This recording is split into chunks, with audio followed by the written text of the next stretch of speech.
Greetings, everyone. Hello, hello, hello.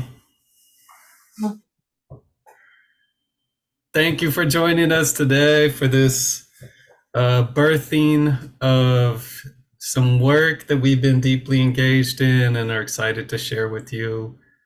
My name's Eli Moore with the Othering and Belonging Institute, and I'll be your co-host with Tamisha Walker.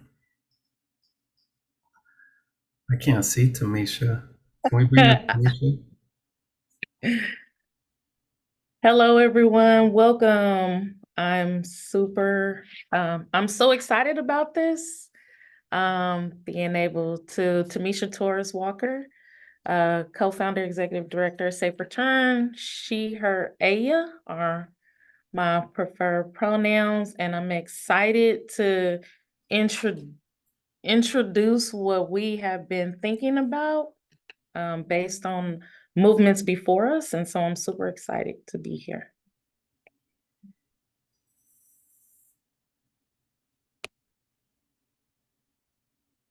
All right. Well, a little bit about myself. I'm a human, a parent, a child, a son, a descendant of colonial settlers, descendant of social justice freedom fighters.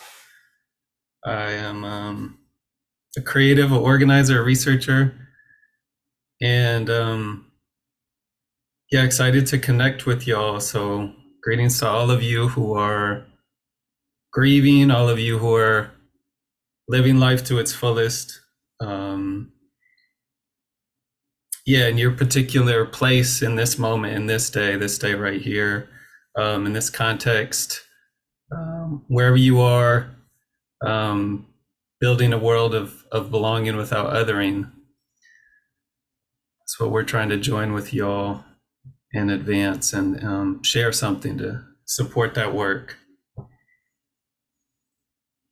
So we wanted to recognize some of the many people who've been collaborating on this and whose touch is on this work. Folks who we interviewed, folks who were in strategy sessions and creative sessions with us, folks whose work we read, voices that we tried to amplify.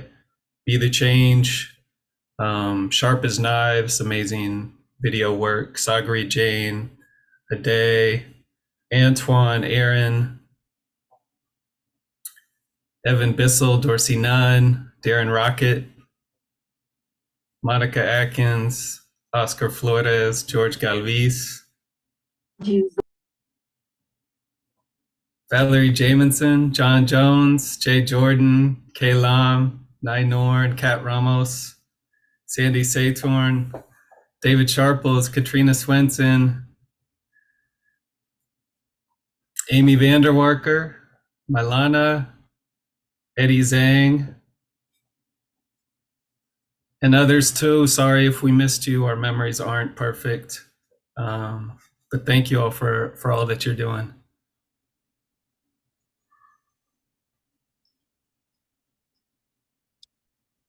Yes, so what we want to walk through today is just one, we've already kind of welcomed everybody into this space, and I love how our community just know how to throw your own name and location in the chat without being asked to do it. We done became a Zoom community for real. So thank you so much. So introductions, like we said, is like throw your name in the chat, where you at, how you feeling today, what organization you represent, if you represent an organization or not, if you represent yourself, which many of us are. Please throw that in the chat because we appreciate you individually and collectively.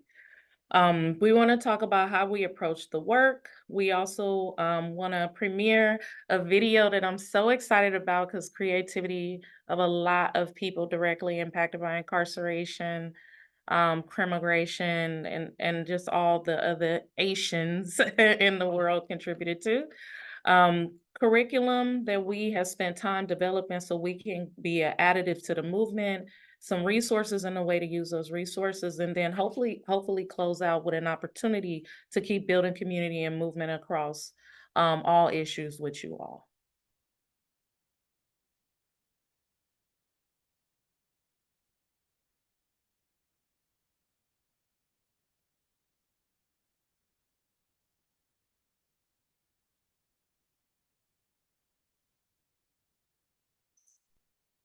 So,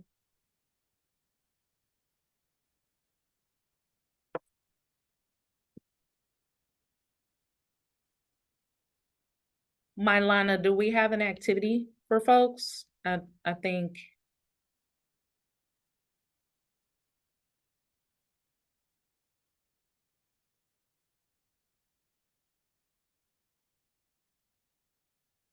So we want to collectively join in together with a few questions. We have an activity that we would like to do to raise up, like, why are we all in this space? What do we think calls us to this work, specifically around, you know, not just climate crisis and mass incarceration through narratives, but all of our work in return. And so I think that there will be a link dropped in the chat for this particular activity, so that we can actively in this space see each other in real time.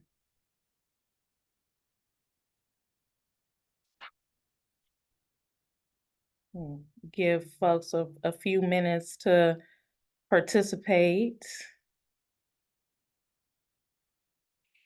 Oh,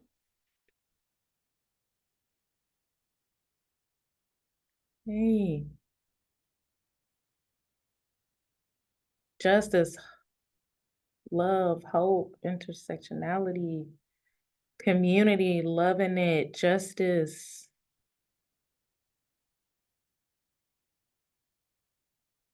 future.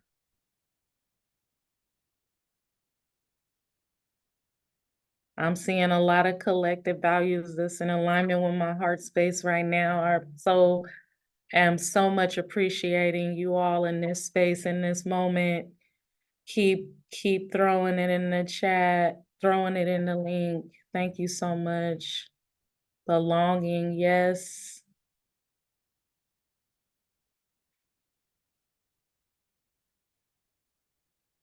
Liberation.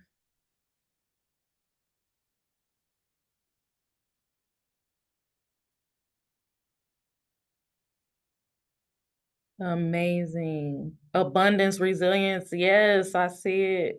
Justice for all. Absolutely. Thank you so much.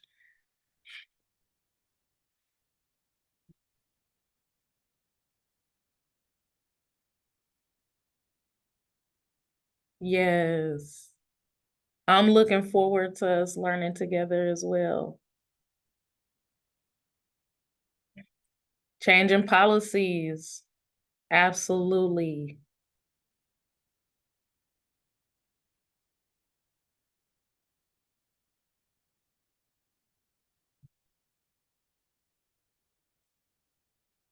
I'm seeing love is just right there at the center. It looked like it's not going nowhere. I'm appreciating that in my heart space right now. Thank you so much.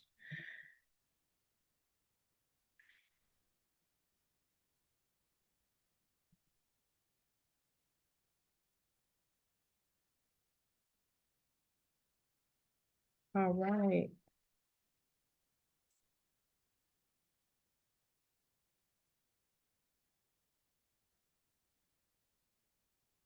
All right, everybody. Thank you so much for participating in this. Keep populating. Feel free to keep populating this. This is so amazing.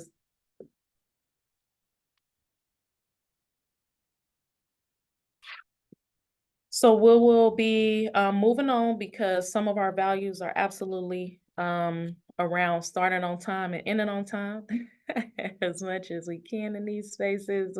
We only have a short, brief time together this morning. It will not be enough time to, but we're hoping that we can continue this work moving forward. So we've already reviewed the agenda, and now I'll pass it off to Eli. All right, so we're talking about narrative strategies. And so fundamentally, this is about stories and how they shape who we are, how we relate to each other, and really help us define our purpose and our sense of community, and how they undergird the type of social change work that we do, the conversations that we have, and that the way we describe that work, the narratives that we share, that we lift up, really have a deep influence over the type of possibilities for change. And and so we come to this work with some um, analysis, some constructive criticism about the way that some of the ways that we've been taught and that we had developed about the stories we tell and the way we approach the work.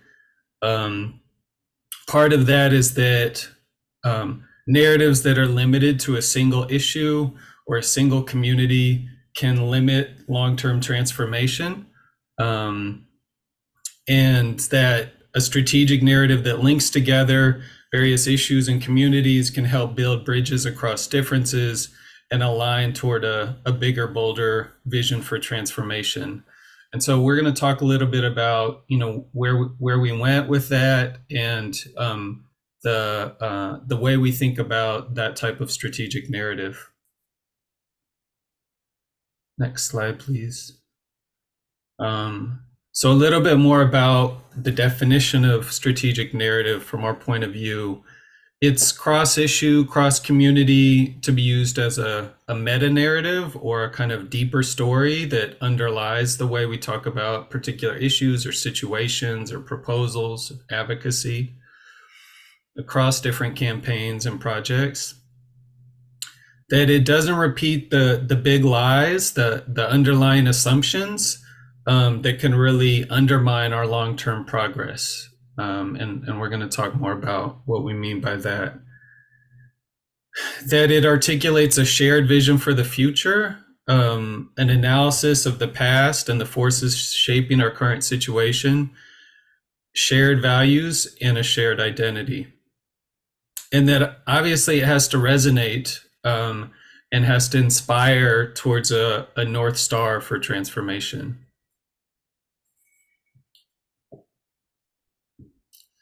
So these four components of strategic narrative that I just mentioned are really kind of a framework that we invite you to try on and try out and use it in your own strategy or planning or analysis. So the analysis is the story of the past. It's how did we get here today? Where do we come from? And why are things the way they are? What happened and why? The vision is the future. It's the future we seek. It's what we deserve. It's our articulation of what the good life looks like, and where, as a movement, as communities, we're trying to go and what we're trying to accomplish. And then the values are both like interpersonal values, how we relate to each other, and the principles and commitments of how we draw a line between right behavior and wrong, or harm, and what are our principles and commitments to each other, what is okay. And very closely related to that is an expression of identity. So who is the we? Who are we collectively across our identities, across our positionalities, who we came from, who we are becoming. And so we think these four different components are really kind of deep questions about narrative that can help kind of structure some expressions around narrative. So these were kind of guideposts that we've used in developing some of the work that we're sharing today. And I'll pass it back to you, Tamisha. Thank you so much, Eli. Before I dive into the timeline, I want to offer honor to my ancestors who came before me. I also want to acknowledge that I reside in Antioch, which is Bay Miwok land, and I want to show appreciation for the indigenous people of these lands that we occupy today, as well as our ancestors, my ancestors who were enslaved and into forced labor, and now we're still working through generational trauma today. And so I just want to acknowledge those who come before and those whose lands we occupy. And so this work is so important to me because as a new organizer in Contra Costa County, we launched a campaign. It was entitled Invest in People, Not Prisons. And this work was around making sure that we had a clear strategy around how to move money from the criminalization and deportation of our community members back into our communities for resources. And I think the most key thing about this work, when we did win, right? We defeated a jail 3 times until we weren't able to come together with the mental health community, right? And so when I reflect on this movement work, it wasn't just the campaign strategies that made it a success. It was also getting us in the room and helping us tell our stories and come together and figure out what is a win like for all of our community, where we are not ending ICE contracts in our county while our sheriff is also securing 2.5 million of reentry dollars that would keep people out of jails and prisons, right? How are we making sure that our movements um come together in sustainable ways are questions that I always had. And so when Safe Return was invited to join the Richmond um, ROPC, which in Richmond was centered around just transition, I didn't know if us as a decarceration organization needed to be in that space.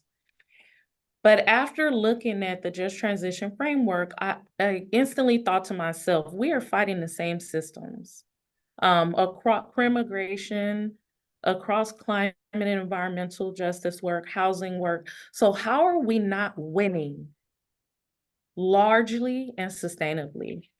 And so as these questions grew and we began to work together, we started a process by which we thought to ourselves, we need to build connective narratives. And so Safe Return Project, OBI, came together and started to think about how do we start to reflect on this work? What are the questions that we need to ask each other to align our visions across movement? We then took that work that we did in a collective space and we created a statement for mass liberation and just transition in 2020.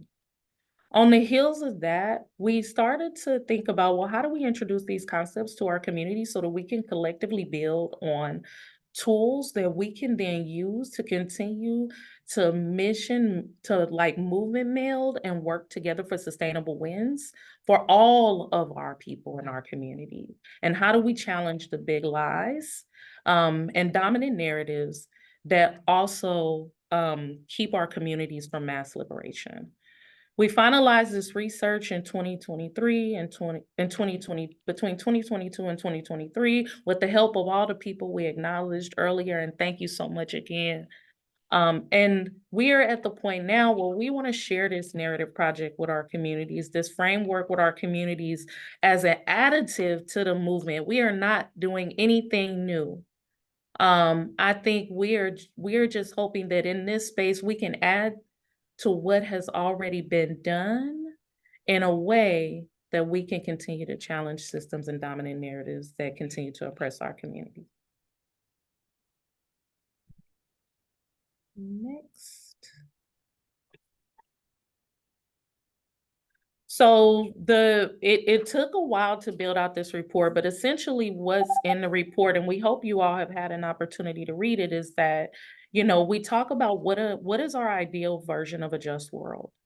We talk about the history of the prison industrial complex as well as large environmental polluters. What are the challenges? What are the extractive economies and corporations that exist around our communities? We talked about how do we build transformative narratives and what are our narratives? Like, what is working for us? What is our vision? What can't we accept anymore? What do we need to be able to move forward? And then in the report, we tried to cast a longer vision for our community.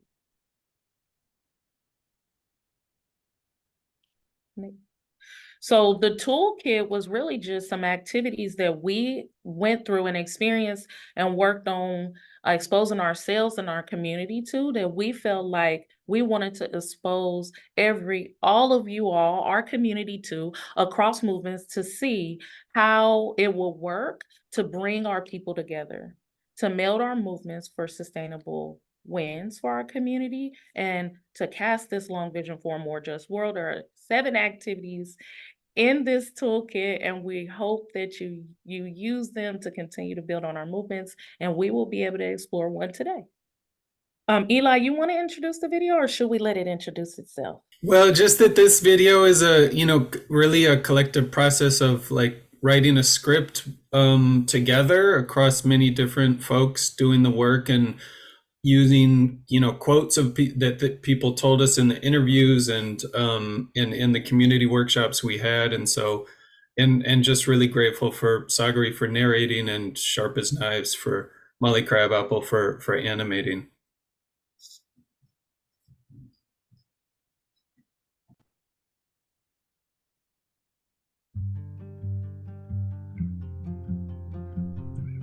We are building a future where everyone has the resources we need to thrive.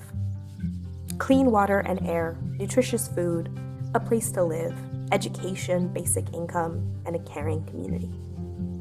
A shared future where we're all valued and have equal access to meaningful work. But every time we make progress on one part of this vision, there are big lies that are foreclosing on our community's progress and the future of other communities. A big lie. Some places must be treated as sacrifice zones. In places like Cancer Alley in Louisiana and Port Arthur, Texas, where Black, brown, and poor people have been redlined into polluted neighborhoods, suffering from asthma, lead poisoning, and cancer as they suffer from over-policing and mass incarceration. A big lie. You can extract people from their communities and incarcerate them out of sight, and this will make communities safer and healthier. A big lie. You have to make trade-offs that sacrifice some people for other people to be well. You have to have pollution if you want to have good jobs. If you want safe neighborhoods, you have to have over-policing and mass incarceration. A big lie. We have to spend billions on extractive industries like oil, prisons, and police. There are thousands of city blocks where more than $1 million is spent every year to incarcerate people who live on one block. Billions of public dollars go towards giving fossil fuel corporations free support. What would be possible if this public money were invested in an economy that works for all people and the planet? A big lie. There are not enough resources to meet all communities' needs. The truth is that nature and all of us together are abundant, and all communities could be thriving. But resources have been misused by the powerful and created the brutality of mass incarceration, the climate crisis, and the heartbreak of losing loved ones to violence. Our bodies are extracted out of communities to be exploited. We call this being a fence line community. Just across our fences are refineries, redlining and gentrification, segregation coloring everything from our architecture to the asthma in our lungs. Maybe we're in Appalachia, watching prison projects being planned while our communities struggle against joblessness, addiction, and overdose. Maybe we're in a Texas prison the day the storms come, or a California prison when the fires rage hot, watching climate change wreak havoc and knowing incarcerated people are on the front lines fighting fires. Those of us who have survived know we need transformation. We know our futures are linked and our struggles are connected. We tap into our collective abundance, connection, and power. We must divest from zero-sum narratives, from communities competing, and unite against the systems and elites, keeping us struggling to survive.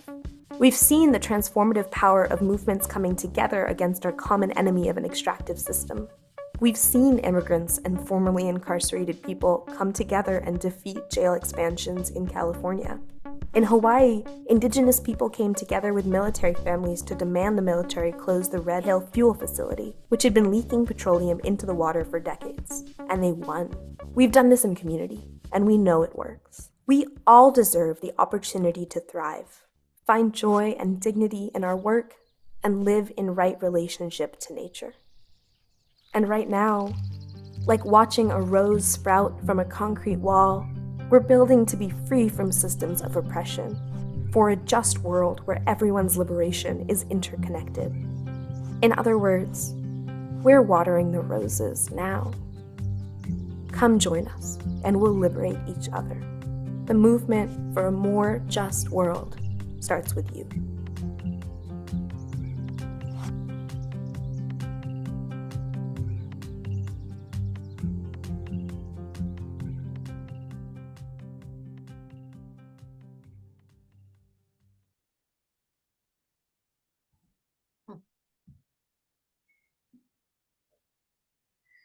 Feels good to share that with you all. We're going to take a few minutes just for some individual reflection.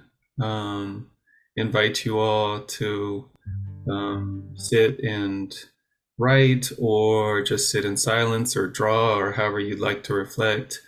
What felt like the truth? What made you angry and why? What made you curious or inspired? Or whatever else you want to sit with.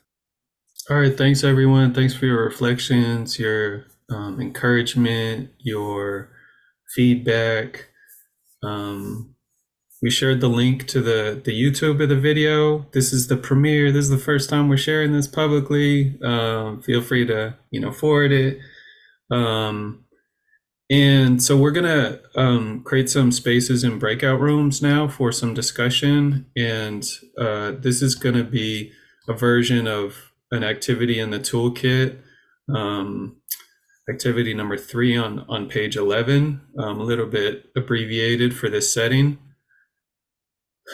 And we're going to focus in on the big lies that the video described, and how they show up in our communities, and what implications they have, and whether that resonates, or whether there are other big lies in our community. The breakouts are going to be in small groups of 4 to 5 people, and so they're going to be self-facilitated. And so we just ask that you start by going around and letting each person speak for a minute or so, and then have some open discussion. Please keep confidentiality. What's said here stays here, and please speak from your own experience. I statements. Create a respectful space. Step up, step back. So the questions for discussion are: which of these big lies resonated most with you? What are some of the things that happen or that we do when we believe in this big lie? Who benefits? Who is harmed? And how does breaking down this big lie help advance climate justice and mass liberation? So there's a link in the chat with those questions and just some guidelines for the breakouts. You can click on that and you'll see a Google Doc. And pretty soon you'll be invited to join one of the breakout rooms. Go ahead and click OK. And just introduce yourself. Chance to connect with some folks from another context and interested in some of the same questions and visions. And yes, all of the materials we're talking about today will be sent to you in a follow-up email: the video, the toolkit, the report.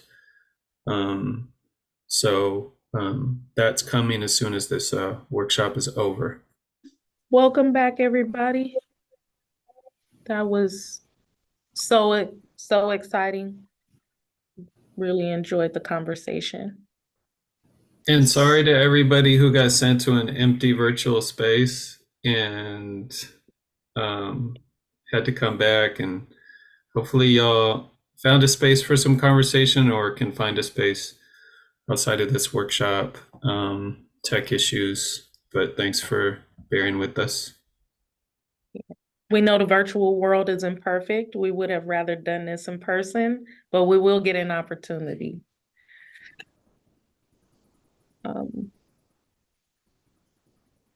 Nick, Eli. So one of the after having had these amazing conversations, like we aren't here to tell people what to do. We're just offering what we can.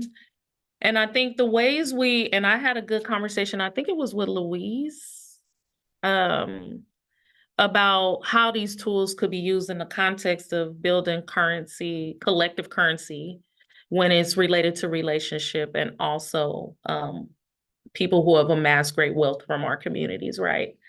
And so you can do a series of workshops with community members to really have these deep conversations using these toolkits to create your own transformative narratives that can then challenge dominant narratives in your community, dispel those big lies, and create wins for all of our communities. They can also be used in coalition processes. Safe Return exists in a lot of coalition spaces.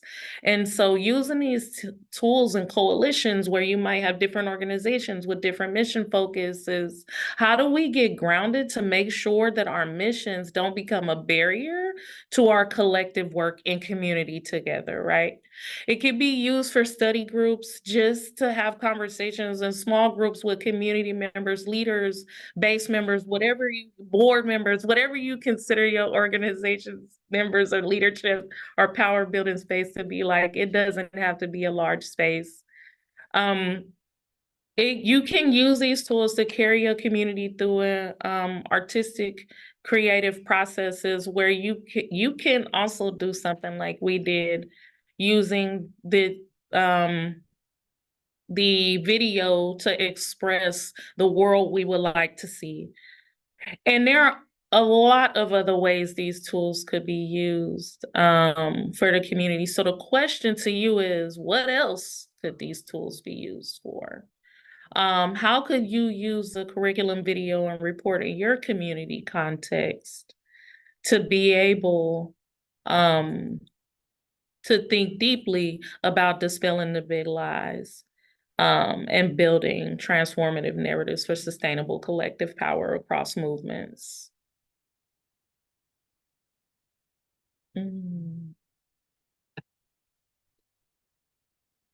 Disturbing systems, yes, absolutely. Engagement, awareness of ourselves, greater awareness of ourselves, our communities, imagination, yes. Restorative justice, challenge narratives, base building, absolutely, from our hearts, right? Build environment, discussion, raising voice, absolutely. And what you can also drop your thoughts in the chat too, if it expands larger than a 1 or 2 words and you got something you want to get out. Don't hesitate to throw that in the chat and share with this community of folks that we in right now. Connecting, yes. Visualization, absolutely.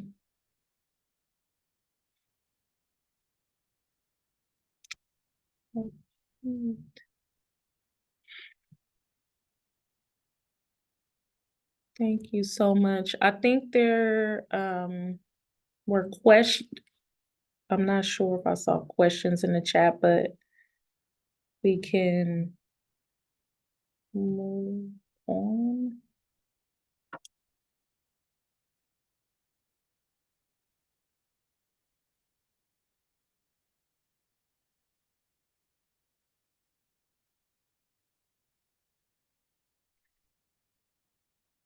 So, we have a few, like 2 minutes left together, but we could go, as long as a little, I don't know. I don't want to commit the team that I know that I thought I saw some questions in the chat, but I know we definitely want to thank people who, funded this work: California Endowment, San Francisco Foundation, Mott Philanthropy, Open Society Foundation, Blue Shield, East Bay Community Foundation, and any individual contributor or donor that we didn't mention today, charger to our heads and not our heart. We are in this for the long haul and want to continue to do this work with you all. I think there is a Other and a Belonging conference coming up. I don't know if Eli, you want to let people know how we can continue this conversation here in the Bay Area, and then maybe we can take a few questions.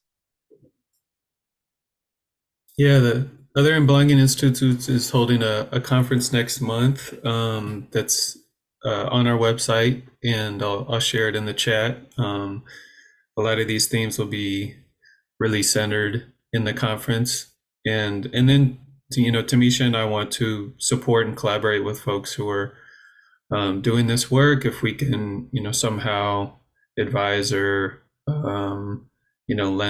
lend any sort of contribution to your related work, please reach out. Yeah, thank you, Eli. Questions? I thought I saw some questions. It was kind of hard to monitor the chat, but we can take a handful at this point, or reflections, if people want to dive in. Shayla? Yeah, thank you all for this amazing report. We had very good dialogue in our group.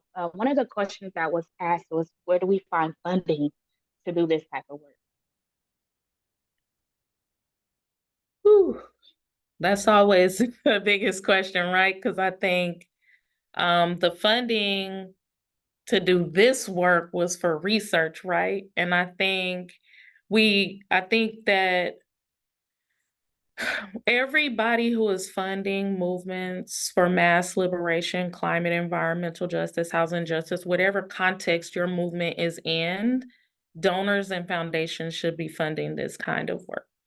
Any other questions? I mean, I would also just look at the slide, the funders we named, specifically, and see if California there's Endowment, yeah. any California other funding Endowment. programs that line up with your work.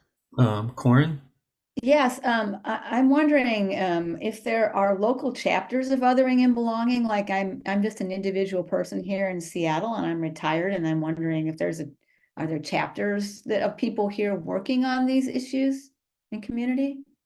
We don't have chapters. There are a lot of different organizations that do related work or use these frameworks, and there are some partners we've worked with in Washington, so I might be able to connect you if you want to just reach out. But I'd also just say, look for organizations, in your community that are, lifting up the values and issues that relate to you. Yeah, thank you for asking that question. I think one of the purposes for also doing this work is understanding who is in community with us already doing movement work, and how do we come together so we don't have to do the work alone. And so the good thing is having you here and having us all here is now we can make a connection so you can be in community with other folks trying to do this work more effectively. Regarding the question about funding, one way to figure out how to obtain is to get clear on the vision of what you hope to do and that will clarify which nonprofits and donors will get it. Absolutely. So part of it is like, you want to get funded to envision what the just world or community looks like for you. And you want to get funding to make that happen. So, and there have to be people out there that will fund you to have these conversations in your community to then further build power for transformative narratives for sustainable change. I'm absolutely sure. And you never know, some of those funders might be on this call today. Also, just a plug for our movements have to be able to grow without funding also. So just sometimes the work has to happen, and we have to find ways, as all movements in the past have, of grassroots volunteer-based spaces. So just keep your political, I like to say, your political home should have multiple rooms. If the work can't occur in one room, then create another room where you can move it forward. A lot of folks have asked about the materials, and yes, we're going to send a follow-up email with all of the materials, and as well as the slides and video link and toolkit and report. So that's coming soon. And yeah, stay in touch, keep connected, and thank you all for what you're doing. Thank you, everybody, so much for coming, for showing up. I'm super excited. Hopefully you will get the tools, the report, the video, share with your community, continue to build community. We were excited to offer this to Movement Spaces from our heart. And so thank you. And you can follow up with any of us at any time to go deeper into the tools or conversations, questions on the report. I'll put my email in the chat. Thank you so much for coming.